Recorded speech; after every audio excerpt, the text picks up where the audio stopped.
Greetings, this is Ted A. Roberts with Seeking the Everlasting Gospel Ministries, and today we're starting on a whole new book.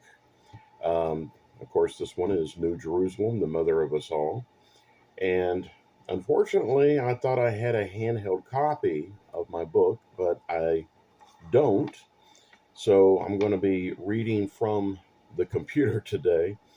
I actually prefer the handheld copies, but that's okay. Still the same words. But let's go ahead and get started. This is chapter 1, and this is called Jerusalem Above. And we're going to start by quoting Galatians 4:26, which is going to be our main scripture for the study.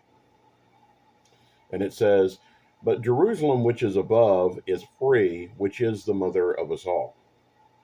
Now, what did the Apostle Paul mean with that scripture? Is he insinuating that Jerusalem is our mother for us now, or is this a statement for a future reference? And which Jerusalem was he even referring to? Was he talking about the old city of Jerusalem, from which we have histories of King David, Solomon, and even the historical Jesus? Or is it deeper than that? Is this mother referencing a new kind of Jerusalem, one which cannot be seen with the natural eye, one which cannot be lived in with the natural body? In this book, I'm hoping to answer all such questions. So now let's go to Galatians 1:15. And it says, "But when it pleased God, who separated me from my mother's womb and called me by his grace." Paul here is speaking about being separated from his mother's womb. But what was he even talking about? Is he referring to the same mother that he was talking about in chapter 4, verse 26? If we analyze this verse here in Galatians 1:15, we're going to see that directly after mentioning having the separation, that he's talking about being called by God's grace. Perhaps that was a new birth. And with that, we have our very first explanatory note. Go to it right quick. Which, of course, is called "Perhaps That Was a New Birth." Believe it or not, this saying of Paul's can be looked upon in several ways. Some scholars sincerely feel that he's meaning his natural mother here, being separated unto the gospel, Romans 1:1, from conception, just like Jeremiah was, and as we see in Jeremiah 1:5. Or this can be looked upon as he being separated from his Jewish Pharisee religion, of which he was raised in, therefore making his mother, in this instance, the Jewish Pharisee religion, i.e., O Jerusalem. Having grown up, he therefore got separated from her afterwards by God's grace, and because of his experience with Jesus. Or lastly, this could mean his mother, New Jerusalem, as we did see from Galatians 4:26, from whom, once born, he could now preach in the second heaven. In fact, just after saying that he was separated from his mother's womb, he then mentions that God called him by his grace. And then afterward, God's Son, Jesus, was revealed in him, indicating a very spiritual experience. So, with this spiritual aftermath having been expressed, again, God's grace, then Jesus coming to him, I truly feel that the mother in this instance, again in Galatians 1:15, was talking about New Jerusalem. Because once he was born again from her, or as it says, separated, and I got a subnote coming up for separated, he found not only God's grace, but found that Jesus was now living inside of him in a very personal, spiritual way. And we're going to continue to see throughout this book how all of that matches up. Let's go ahead and go to the subnote called separated. Now, the word separate can be a tricky business for us.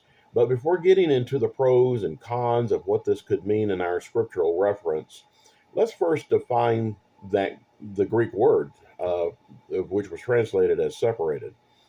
And of course, that's from Strong's Greek Dictionary.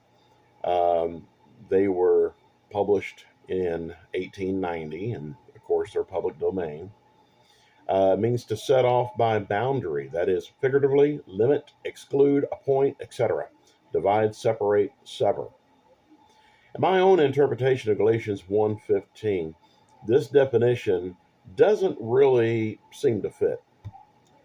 At least so at first it doesn't. In fact, it would almost fit my second forwarded explanation, namely that Paul was separated from his old religion. Consider the clues in the Greek definition: exclude, divide, sever. However, before settling in on the second idea of what this verse could mean, let's reason together that in the like manner of a natural birth, we do in fact get separated from our mother's womb so that we can have life for ourselves.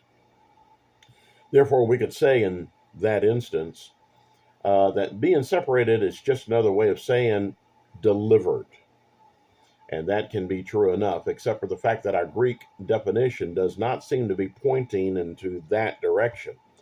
However, the root Greek words, as it said in that definition, G575, of course, the G before the numbers just means Greek, originally Greek, and of course, the Hebrews would have the H in front of it, from which this word had derived. Again, G575 and G3724. They may help give us some more clues. So let's very quickly define those as I highlight some interesting definitions. So first we have the G575, which is apo, if I'm even saying that correctly. It's a primary particle, off, that is away from something near. But I want to skip on down to the bottom of this definition, which I'm putting up on the screen here, and we'll see that one of the words there is completion. And then let's skip on to the next Greek word, G3724. I'm not even going to try to pronounce that one. To mark out or bound horizon, that is figuratively to appoint, decree, specify. Jump down to ordain. That's the one I want to highlight there, is that word there. Now, a huge problem with translating has always been the multiple meanings that a single word can produce. Of course, this is problematic with English dictionary definitions as well. It simply amazes me how a person can translate words to begin with, let alone an ancient language. Now, these folks, the translators, really help us with their task. However, that being said, we should take note that there have been many mistakes made over the years in that attempt. Certainly, this doesn't mean that we can't trust Bibles, but we should know that there are corrupted English versions on the market. Now, I've already talked about these ideas in my already published book called In the Beginning. It was spiritual from the very start. And I'm going to continue to do so throughout this entire book teaching series. And I also plan on covering the topic more thoroughly in an upcoming book called The Bible is Not a Buffet. So I'm not going to do so again at this time in this book.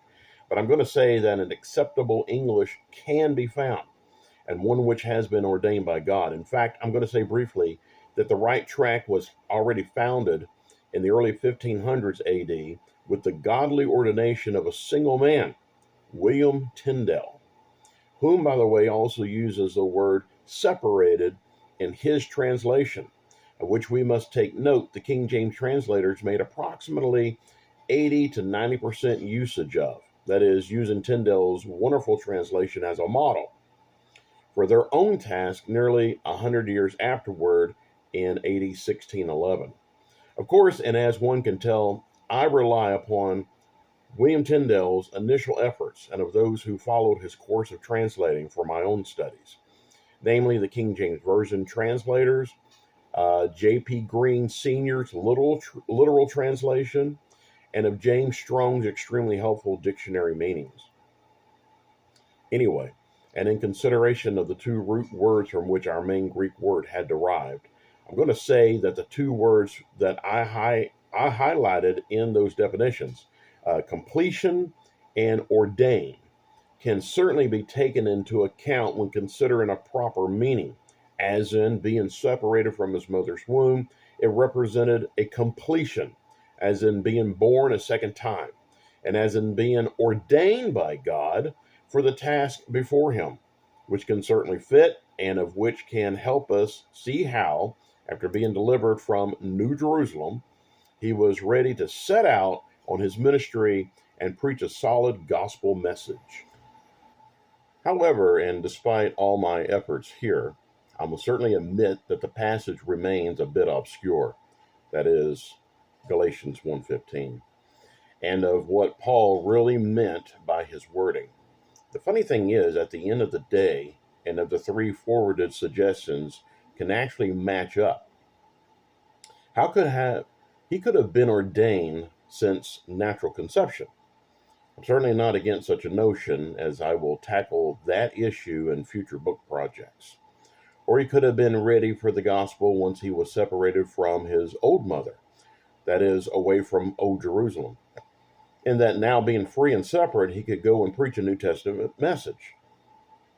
Or lastly, he could have been delivered by the New Jerusalem, and therefore was ready to tackle the world head on with spiritual enlightenment. And yet, after all said and done, I'm going to stick to my guns on my personal beliefs that the best answer is the latter, the one that I had initially forwarded as the answer. That being, after being delivered by New Jerusalem, he was now ready to preach the gospel. We're going to continue to see the wonderful possibilities as we travel this road step by step in the upcoming pages.